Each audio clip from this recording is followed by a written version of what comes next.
கேலண்டர்ஸில் வந்து ஒரு ராசிக்கு வந்து ஒரு விஷயம் போட்டிருப்பாங்க, மகிழ்ச்சி, லாபம், இது மாதிரிலாம். ஆனால் அந்த விஷயம் வந்து அன்றைக்கி நாளில் நடக்கவே நடக்காது. என்னடா இது இப்படி போட்டிருந்தாங்களே அப்படின்லாம் யோசிப்போம். ஆனால் அது நடக்காது.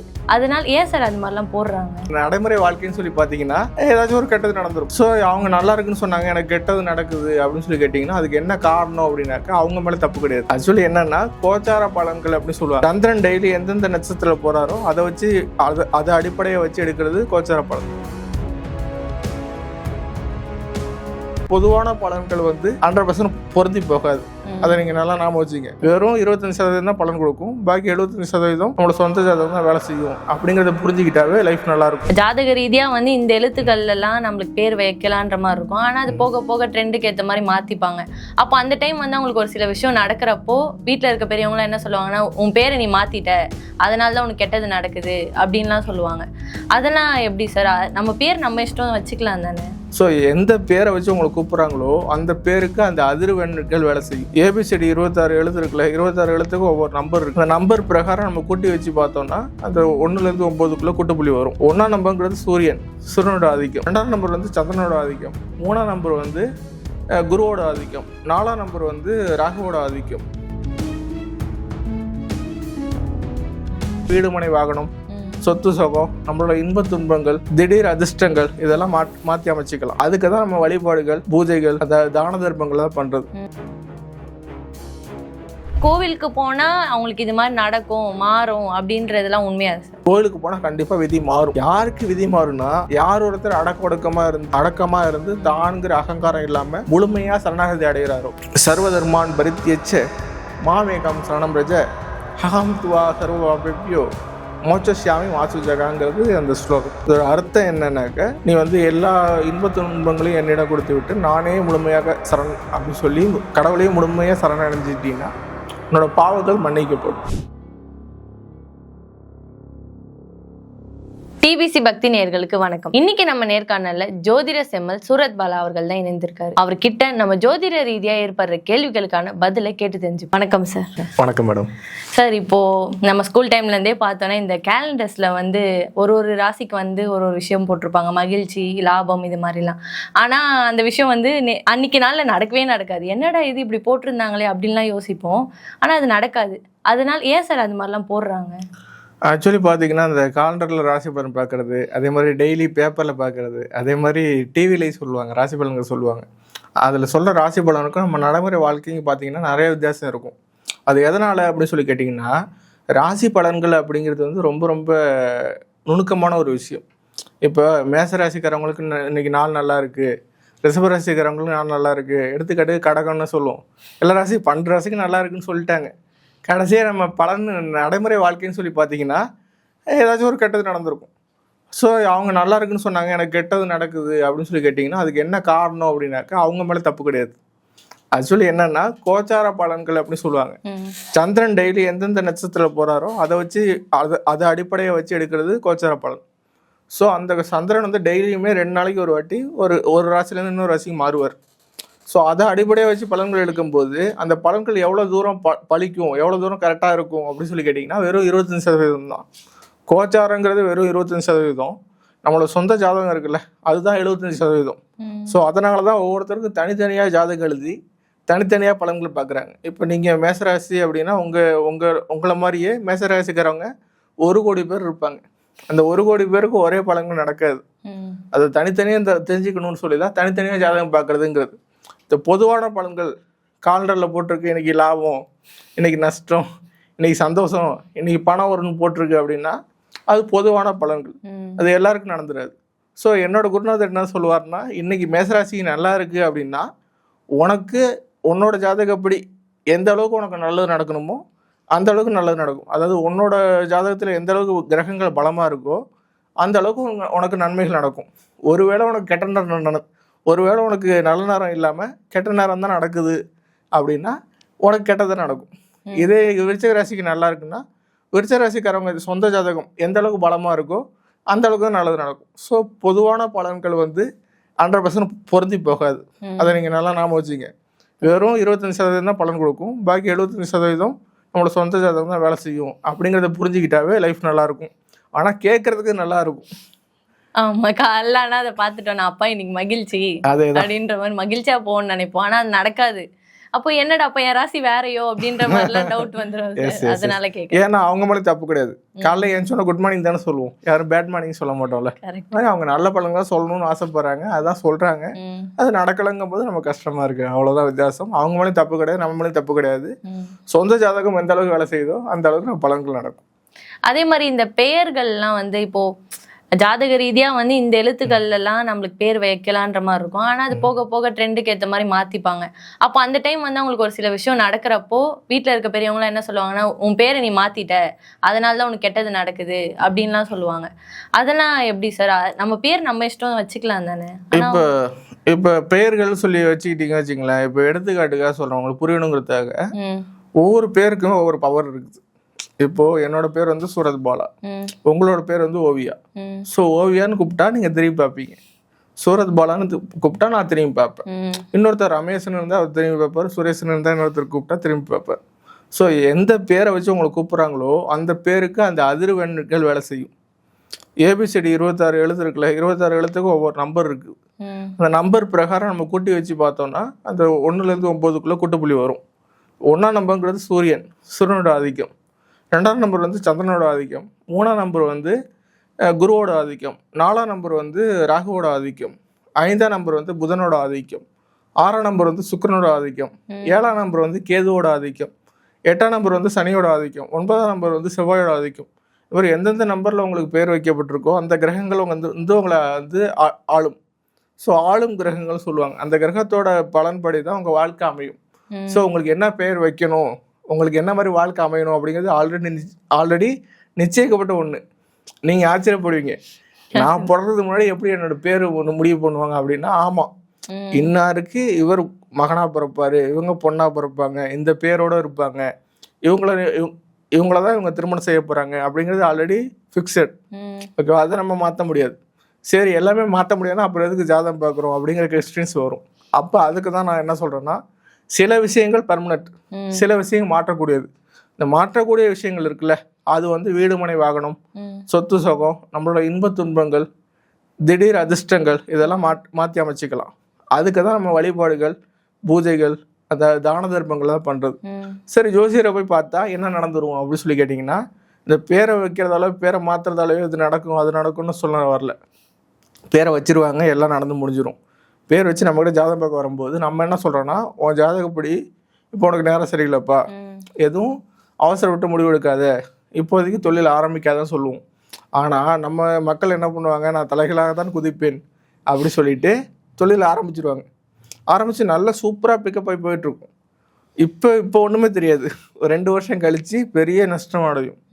அப்போ தான் நம்மக்கிட்ட வருவாங்க, நீங்கள் அப்போவே சொன்னீங்க நான் கேட்கல அப்படின்னு சொல்லுவாங்க. இப்போ இடையில கூட ஒரு கஸ்டமர் வந்து 5 கோடி ரூபா பிஸ்னஸ், நான் எவ்வளோ கெஞ்சி கேட்டேன், சார் தயவு செஞ்சு உங்களுக்கு டைம் சரியில்லை, நீங்கள் ஆரம்பிக்காதீங்கன்னு சொன்னேன். நான் சொல்லி ஒரு 3 வருஷம் ஆகுது. 3 வருஷம் முன்னாடி கேட்டார், சொன்னேன் ஆரம்பிக்காதீங்க, இப்போ நேரம் சரியில்லைன்னு சொன்னேன். இல்லை நான் கண்டிப்பாக செஞ்சே தருவேன், ஜோதிடம் போய் நான் நிரூபிக்கிறேன் அப்படி சொல்லிட்டு ஆரம்பித்து மிகப்பெரிய அளவில் சக்ஸஸ். அவர் சொன்னார், நீங்கள் என்கிட்ட அடிக்கடி கால் பண்ணி பேசுவார், நீங்கள் சொன்னீங்க நான் நல்லா இருக்கேன் ரொம்ப அப்படின்னு சொல்லுவார். நீ நல்லா இருந்தால் நான் தான் சார் முதல்ல சந்தோஷப்படுவேன், கஸ்டமர் நல்லா இருக்கணும், அதான் என்னோட ஆசை. ஒருவேளை ஜோதிடம் பொய்யா போனால் கூட எனக்கு ஒன்றும் கவலை கிடையாது, ஆனால் ஜாதகப்படி நேரம் சரியில்லை, கொஞ்சம் ஜாக்கிரதையாக இருந்துக்குங்கன்னு திருப்பி சொல்லிகிட்டே இருந்தேன். ஆனால் அவர் கேட்கவே இல்லை. கஸ்டமருக்கு நேரம் நல்லா இருக்கிறவருக்கு நல்லா ஓடிடுச்சு. அந்த நேரம் சரியில்லாமல் இருக்கு பாருங்க, கடைசி இந்த வருஷம் போன வருஷம் அதெல்லாம் அந்த டைமில் திடீர்னு ஒரு பார்ட்னர் வர்றாரு, நான் வந்து ஒரு பணம் கொடுக்குறேன் என்னை சேர்த்துக்க அப்படின்னு சொல்லி பணத்தை உள்ளே கொடுத்து உள்ளே வர்றாரு. வந்துட்டு என்ன பண்ணுறாரு, ஒட்டுமொத்த பிஸ்னஸையும் அவர் பேரில் மாற்றிக்கிட்டு விட்டு ஓடிடுறாரு. எல்லா பேங்க்கில் இருக்க எல்லா பணத்தையும் எடுத்துக்கிட்டு பார்ட்னர்ஷிப் மாதிரி உள்ளே வந்துட்டு, அதாவது சின்ன மீனை போட்டு பெரிய மீனை பிடிக்கிறது. இவர் வந்து பெரிய பிஸ்னஸ் மேனு, ஆனால் என்னென்னா எல்லாரையும் நம்பிடுறாரு, நல்லவங்கன்ட்டு நம்பி உள்ளே விட்டோன்னா அந்த பார்ட்னர்ஷிப்பாக உள்ளே வந்தவர் எல்லா படத்தையும் எடுத்துகிட்டு ஓடிடுறாரு. இப்போ அது அவரோட ராசியாக கூட, இப்போ அவங்களோட கட்டங்கள்ல ஒருவேளை அவருக்கு சாதகமாக இருந்திருக்கலாம். அப்படி கிடையாது மேடம், இவருக்கு நேரம் சரியில்லை. ஸோ கெட்ட மனிதர்களை அவங்க சந்திப்பாங்க. நேரம் நல்லா இருந்தால் தான் நீங்கள் நல்ல மனிதர்களை சந்திக்க முடியும். நேரம் நல்லா இல்லைன்னா கெட்டவனை சந்திப்பீங்க, கெட்டவன் சொல்கிறத உண்மைன்னு நம்புவீங்க, கெட்டவன் சொல்கிறத அப்படியே செய்வீங்க. ஸோ எப்போல்லாம் நீங்கள் உங்களுக்கு நேரம் சரியில்லையோ அப்போல்லாம் புதிய மனிதர்களை நீங்கள் சந்திப்பீங்க. அப்போல்லாம் நீங்கள் உஷாராக இருக்கணும். ஒரு படத்துல வடிவேல் படத்துல கூட சொல்லுவான், ஒரு கிட்னி எடுத்துட்டான் இன்னொரு கிட்னி எடுக்க கூப்பிடுறா போவாத அப்படிங்கிற மாதிரி தான் ஜாதகம் சொல்லும். இப்போ போகாத இப்போ பண்ணாதன்னு சொல்லுவோம். ஆனா நம்ம என்ன பண்ணுவோம், அப்படித்தாண்டா பண்ணுவேன் அப்படின்னு சொல்லிட்டு போய் மாட்டிப்போம். அந்த மாதிரி தான் என்னோட கஸ்டமர் நிறைய பேர் வந்து அந்த கெட்டது நடந்ததுக்கு அப்புறம் தான் ஜோதிடம் உண்மைன்னு நம்புறாங்க. இப்போ 4 கோடி ரூபா நஷ்டம், இப்போ எனக்கு தானே வருத்தமா இருக்குது. அவரை விட எனக்கு தான் அதிக வருத்தம். அச்சோ இவ்வளோ நஷ்டமாயிட்டே அப்படின்ட்டு. எத்தனை கோடி ரூபா நஷ்டமானாலும் கஸ்டமருக்கு எந்த அளவுக்கு வருத்தமோ அதே அளவுக்கு தான் எனக்கு வருத்தம். இப்போ சொல்றாரு எல்லாத்தையும் தூக்கிட்டு ஓடிட்டா சார், நான் ஒன்றும் பண்ண முடியலன்னு சொல்லும்போது ரொம்ப மனசு கஷ்டமா இருக்கு. ஆனால் அவங்க வந்து நான் 3 வருஷம் முன்னாடி சொல்லும்போது கேட்கல. திருப்பி வராதுல்ல, பணம் போயிட்டா திருப்பி வராது. அதனால தான் நீங்கள் வந்து அந்த நேரத்தில் செய்யாதீங்கன்னு சொன்னால் இல்லை 1000 அர்த்தம் இருக்கும். நமக்கு அப்போ தெரியாது. நம்ம சொல்லும்போது இவர் என்ன நமக்கு கெட்டதாக சொல்கிறாரு அப்படின்னு நினைப்பாங்க. இப்போ கூட இடையில ஒருத்தவங்ககிட்ட இப்போ மேரேஜ் பண்ணாதீங்க உங்களுக்கு டைம் சரியில்லைன்னு சொன்னேன், கேட்கல. இப்போ டைவர்ஸ் ஆகிருக்குது. ஓகேவா? ஏன் சொல்கிறோன்னா இப்போ பண்ணக்கூடாதுன்னு சொன்னால் அதில் 1000 அர்த்தம் இருக்கும். என்ன சொல்கிறீங்கன்னா நல்ல வரேன்னு, நல்ல குடும்பம் வந்திருக்குது, மிஸ் பண்ணக்கூடாதுன்னு நினைக்கிறோம் அப்படின்னு சொல்லிட்டு கேட்குறாங்க. இல்லைங்க இப்போ பண்ணாதீங்க, ரொம்ப ரொம்ப நேரம் சரியில்லை அப்படின்னு சொல்கிறோம். இல்லை எல்லா ஜோசியரும் நல்லா இருக்குன்னு சொல்லிட்டாங்க, நீங்கள் மட்டும் தான் நல்லா இல்லைன்னு சொல்கிறீங்க அப்படின்னா எனக்கு மட்டும் தான் தெரியுது.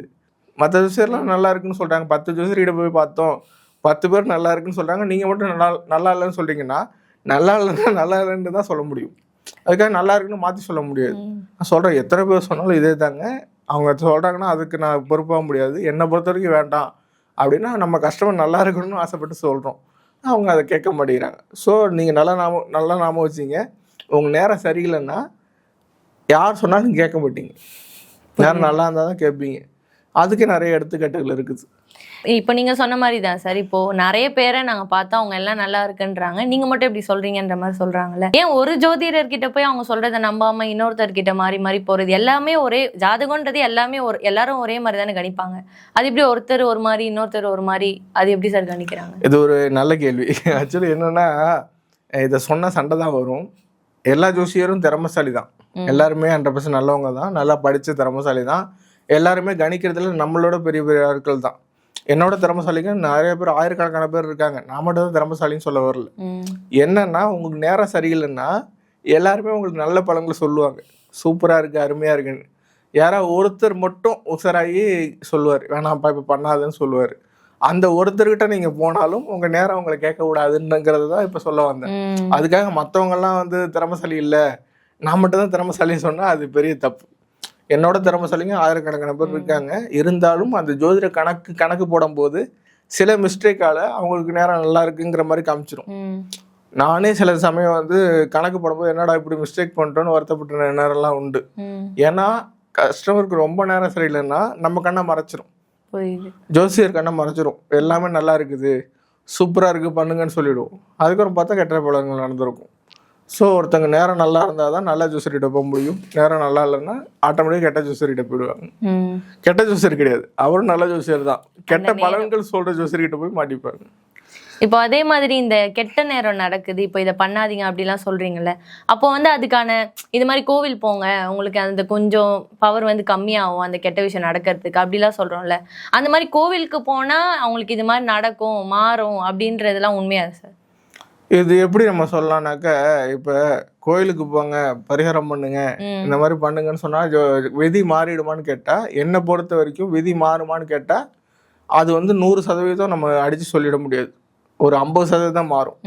எப்படி சார் அப்படின்னு சொல்லி கேட்டிங்கன்னா, மொத்தம் 3 கர்மா இருக்குது. பிராப்த கர்மா, ஆகாமிய கர்மா, சஞ்சித கர்மா. இந்த 3தையும் நீங்கள் புரிஞ்சுக்கணுன்னா பகவத்கீதைன்னு ஒரு புக் இருக்குது, அதை எடுத்து ஃபுல்லாக படித்து பார்க்கணும். ஓகேவா? சஞ்சித கர்மா, பிராப்த கர்மா, ஆகாமிய கர்மா, இந்த 3மே நம்ம செஞ்சது தான். இந்த ஜென்மத்தில் நம்ம பண்ண கர்மாக்கள், போன ஜென்மத்தில் நம்ம பண்ண கர்மாக்கள். ஓகேவா? அது மட்டும் பார்த்தாதுன்னு நம்மளோட அப்பா அம்மா செஞ்ச பாவ புண்ணியங்கள், இதெல்லாம் கலந்து தான் நம்மளோட வாழ்க்கை நடக்குதுன்னு சொல்லி பகவத்கீதை சொல்லுது. பகவத்கீதையில் கிருஷ்ணர் வந்து 3வது அத்தியாய கர்மயோகம், அதில் என்ன சொல்கிறாருன்னா, எல்லா புண்ணியங்களையும் என்னிடம் கொடுத்து விட்டு உன்னுடைய கடமையை மட்டும் செய்யுங்கிறார். ஒரு புண்ணியம் செஞ்சதால நான் இவ்வளோ பண்ணிட்டேன், நான் வந்து 100 பேருக்கு சாப்பாடு வாங்கி கொடுத்துட்டேன், 1000 பேருக்கு நான் வந்து அன்னதானம் பண்ணிட்டேன்னு சொல்லி பெருமை பீத்திக்காத. அதை செய்ய வச்சதே நான் தான், அந்த புண்ணியம் செய்யறதுக்கு காரணமே நான் தான், எல்லாமே இங்கே நான் தாங்கும் போது நீ ஏன் நான் சொல்லி நீ வந்து பெருமை பீத்திக்கிற அப்படி சொல்கிறாரு. ஸோ எந்த ஒரு மனிதன் நான் சொல்லி அகங்காரமாக இருக்கானோ அந்த அகங்காரத்தை அடக்கிறதுக்காக தான் இந்த கர்மாங்கிறது உருவாக்கப்பட்டது. அதாவது பகவத்கீதை என்ன சொல்லுதுன்னா, நீ வந்து கர்வமா இருக்கீல்ல, அதுவும் தப்பு. புரியுது. நல்லது பண்ணா கூட கர்வம் வரக்கூடாது. இவ்வளவு பேருக்கு சாப்பாடு வாங்கி கொடுத்தேன், எனக்கு போய் கெட்டது நடக்குதுன்னு சில பேர் சொல்லுவாங்க. அதுவே தப்பு. இவ்வளவு அன்னதானம் பண்ண வச்சதே கடவுள் தான். அதாவது கடவுள் கொடுக்காம இங்க எதுவுமே நடக்கலைங்கிறது தான் திருப்பி திருப்பி இந்த இது சொல்லுது. ஸோ நீங்க கோயிலுக்கு போறது எதுக்குன்னா, இந்த கர்வம் அடங்கிறதுக்கு தான். முன்னாடி இருந்த கர்மாவை, முன்னாடி பண்ண தப்பை சரி பண்றதுக்காக தான் நீங்க கோயிலுக்கு போறீங்க. கோயிலுக்கு போகும்போது நம்ம ஒண்ணுமே இல்லை, நம்ம ஒரு எம்டி தான். கடவுள் கொடுக்கறதெல்லாம் நம்ம நல்லா இருக்கும். அவர் கொடுத்த சாப்பாடு, அவர் கொடுத்த பணம், அவர் கொடுத்த வாழ்க்கை தான் இது அப்படிங்கிறத புரிஞ்சுக்கிறதா தான் நீங்க கோயிலுக்கு போறீங்க. அங்க கோயிலுக்கு போயிட்டு உபயம் அப்படி சொல்லி நம்ம பேரை எழுதி வச்சுட்டு வந்துடுறோம். கடவுள் கொடுத்த காசுல கடவுளுக்கே வாங்கி கொடுத்துட்டு கடவுளுக்கே நம்ம திருப்பி என்ன சொல்றோம், உபயம் சொல்லி நம்ம பேரை போட்டு வந்துடுறோம். அது பெரிய தப்பு. ஸோ கோயிலுக்கு போனால் அடக்கமாக இருக்கணும், அமைதியாக இருக்கணும். வலது கை கொடுக்கறது இடது கைக்கு தெரியக்கூடாது. இப்போ நீங்கள் கேட்ட கேள்விக்கு வந்துடுறேன். கோயிலுக்கு போனால் விதி மாறுமா சார்ன்னு கேட்டிங்கன்னா, கோயிலுக்கு போனால் கண்டிப்பாக விதி மாறும். யாருக்கு விதி மாறும்னா, யார் ஒருத்தர் அடக்கமாக இருந்து தான்ங்கிற அகங்காரம் இல்லாமல் முழுமையாக சரணாகதி அடைகிறாரோ, அதாவது சர்வதர்மான் பரித்தியச்ச மாமேகம் சரணம் ரஜ ஹகம் துவா சர்வபாபேபியோ மோட்சஸ்யாமி மாசு ஜகாங்கிறது அந்த ஸ்லோகம். இதோட அர்த்தம் என்னன்னாக்க, நீ வந்து எல்லா இன்ப துன்பங்களையும் என்னிடம் கொடுத்து விட்டு நானே முழுமையாக அப்படி சொல்லி கடவுளையும் முழுமையாக சரணடைஞ்சிட்டீங்கன்னா உன்னோட பாவங்கள் மன்னிக்கப்படும். இதுதான் அந்த ஸ்லோகத்தோட அர்த்தம். யார் ஒருத்தர் அந்த மாதிரி சரணாகதி அடைகிறாங்களோ அவங்களுக்கு விதி மாறும். விதியை மாற்றணும்னா நீங்கள் முழுசாக நம்பணும். கடவுளை முழுசாக நம்பாமல் அரைகுறையாக நம்பிக்கிட்டு எல்லாமே நான் தான் செஞ்சேன் அப்படி சொன்னீங்கன்னா கடைசி வரைக்கும் விதி மாறாது. நான் சொல்லுவேன், நீங்கள் போய் இந்த பரிகாரம் பண்ணாலும் விதி மாறணும்னா நீங்கள் மனசு வருந்தணும். மனசு அதாவது ஒரு குழந்தை மாதிரி மாறணும். நான் எவ்வளோ பெரிய ஆள் தெரியுமா அப்படிங்கிறது அங்கே போய் காமிக்கக்கூடாது.